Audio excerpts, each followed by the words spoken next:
Assalamualaikum warahmatullahi wabarakatuh.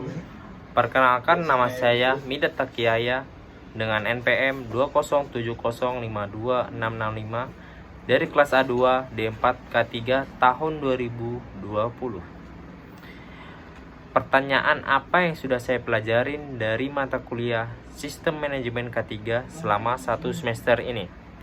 Jadi yang saya dapatkan dari satu semester mata kuliah Sistem Manajemen K3, mempelajari bagian dari sistem manajemen perusahaan secara keseluruhan dalam rangka pengendalian risiko yang berkaitan dengan kegiatan kerja guna terciptanya tempat kerja yang sangat aman, nyaman, efisien, dan produktif. Jadi dalam sistem manajemen K3 ini bertujuan untuk mengantisipasi, mengevaluasi, dan sebagai pengendalian bahaya yang timbul dari tempat kerja yang dapat mengganggu kesehatan dan kesehatan pekerja dengan mempertimbangkan kemungkinan dampak pada masyarakat sekitar dan lingkungan. Jadi SMK 3 wajib diterapkan kepada seluruh perusahaan di Indonesia, baik itu besar maupun kecil. Kewajiban tersebut berlaku bagi perusahaan yang mempekerjakan tenaga kerja yang paling sedikit 100 orang atau kurang dari 100 orang, namun dikategorikan mempunyai tingkat potensi bahaya yang sangat tinggi. Menurut Peraturan Pemerintah Nomor 50 Tahun 2012, Sistem Manajemen K3 adalah bagian dari manajemen perusahaan secara keseluruhan dalam rangka pengendalian risiko yang berkaitan dengan kegiatan kerja guna terciptanya tempat kerja yang aman, efisien, dan proaktif.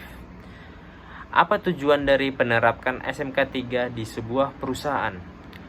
Tujuannya adalah untuk meningkatkan efektivitas perlindungan keselamatan dan kesehatan kerja yang terencana, teratur, terstruktur, dan terintegrasi, mencegah dan mengurangi angka kecelakaan kerja di sebuah perusahaan, dan menciptakan lingkungan kerja yang aman, nyaman, dan efisien untuk mendorong produktivitas. Tujuan penerapan SMK 3 sesuai dengan Peraturan Pemerintah Nomor 50 Tahun 2012 ini adalah 1. Meningkatkan efektivitas perlindungan keselamatan dan kesehatan kerja yang terencana, terukur, terstruktur, dan terintegrasi.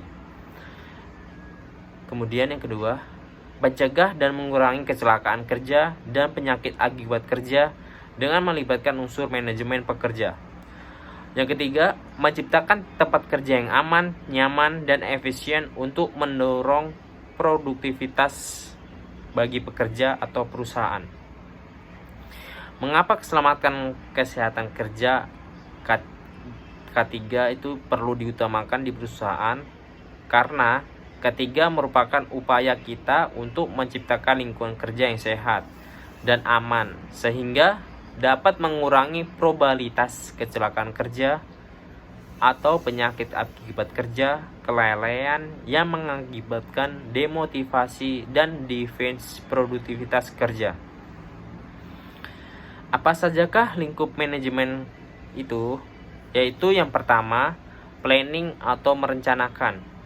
Yang kedua, controlling atau pengawasan. Yang ketiga, closing atau penutup. Siapakah yang dimaksud dengan istilah tenaga kerja? Setiap orang mampu melakukan pekerjaan guna menghasilkan barang atau jasa, baik untuk memenuhi kebutuhan sendiri maupun masyarakat. Kemudian, apakah definisi audit K3 yaitu?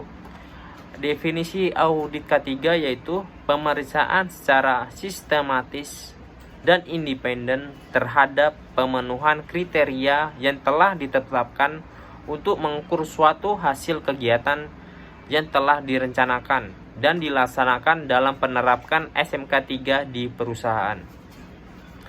Peran pemerintah dalam sistem manajemen K3 adalah yaitu sebagai institusi yang berwenang untuk melanjutkan kontrol terhadap perusahaan demi menetapkan dan menciptakan kondisi bekerja dengan aman, nyaman, dan adil. Penyusunan kebijakan ketiga. A. Tinjauan awal. Yang pertama, identifikasi potensi bahaya, penilaian, dan pengendalian risiko.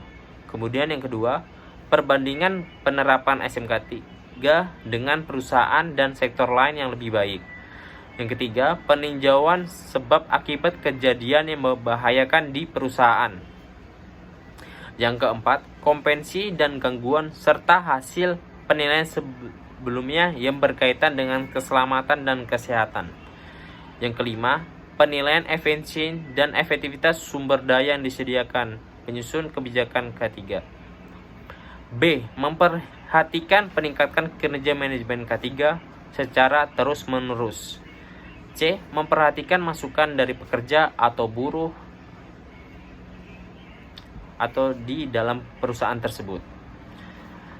Penerapkan SMK 3 di perusahaan ini memiliki tingkat awal, yaitu terdapat 10 elemen, 64 kriteria. Kemudian yang kedua, tingkat transisi terdapat 11 elemen, 122 kriteria. Yang ketiga, tingkat lanjut yang terdapat 12 elemen, 166 kriteria. Pedoman K3. Perusahaan dalam rencana menerapkan K3 wajib berpedoman kepada peraturan pemerintah tentang SMK 3, ketentuan peraturan perundang-undangan, dan yang terakhir, konvensi atau standar internasional. Kebijakan nasional K3. SMK 3 sebagaimana dimaksud dalam kebijakan nasional tentang K3 meliputi: yang pertama, menetapkan kebijakan K3. Yang kedua, perencanaan K3. Yang ketiga, pelaksanaan rencana K3. Yang keempat, pemantauan dan evaluasi kinerja K3. Dan yang terakhir, peninjauan dan meningkatkan kinerja K3. Pengelolaan material dan perpindahannya terdapat sub-elemen. Yang pertama, penanganan secara manual dan mekanis. Kemudian yang kedua, sistem pengangkutan, penyimpanan, dan pembuangan. Dan ketiga, pengendalian bahan kimia berbahaya atau BKB. 1. Penanganan secara manual atau dan mekanis. Perusahaan memiliki prosedur untuk mengidentifikasi hajat dan risk assessment terhadap manual atau mechanical handle. Kemudian yang kedua, identifikasi bahaya dan risk assessment yang dilaksanakan oleh petugas yang berkompeten ahli K3. Kemudian yang ketiga, perusahaan peninjau cara pengendalian risiko manual atau mechanical handle. Yang keempat, perusahaan memiliki SOP penanganan bahan meliputi metode pencegahan terhadap kerusakan, tumpahan, dan kebocoran. 2. Sistem pengangkutan, penyimpanan, dan pembuangan. 1. Perusahaan memiliki prosedur atau SOP tentang penyimpanan dan pemindahan bahan atau material. Yang kedua, perusahaan memiliki prosedur atau SOP tentang pengendalian bahan yang mudah rusak atau kadaluarsa. Yang ketiga, perusahaan memiliki prosedur atau SOP yang menjamin bahwa bahan dibuang dengan cara yang aman sesuai regulasi. Kemudian, pengendalian bahan kimia berbahaya atau yang disebut dengan BKB. Perusahaan memiliki SOP tentang penyimpanan, penanganan, dan perpindahan BKB sesuai regulasi atau standar teknik. Kemudian, perusahaan memiliki Material Safety Data atau yang disingkat dengan MSDS. Kemudian, terdapat sistem mengidentifikasi dan pemberian label secara jelas pada BKB atau bahan kimia berbahaya. Kemudian, safety sign terpasang sesuai persyaratan. Penanganan BKB dilakukan oleh petugas kompeten. Kesimpulan yang saya dapat di SMK 3 ini bahwa di SMK 3 ini kita harus disiplin, profesional, dan tidak lalai. Karena kita bertanggung jawab bukan hanya nyawa diri sendiri, melainkan nyawa pekerja yang lainnya di sebuah perusahaan. Mungkin itu saja yang dapat saya sampaikan. Mohon maaf jika ada kesalahan kata. Wassalamualaikum warahmatullahi wabarakatuh.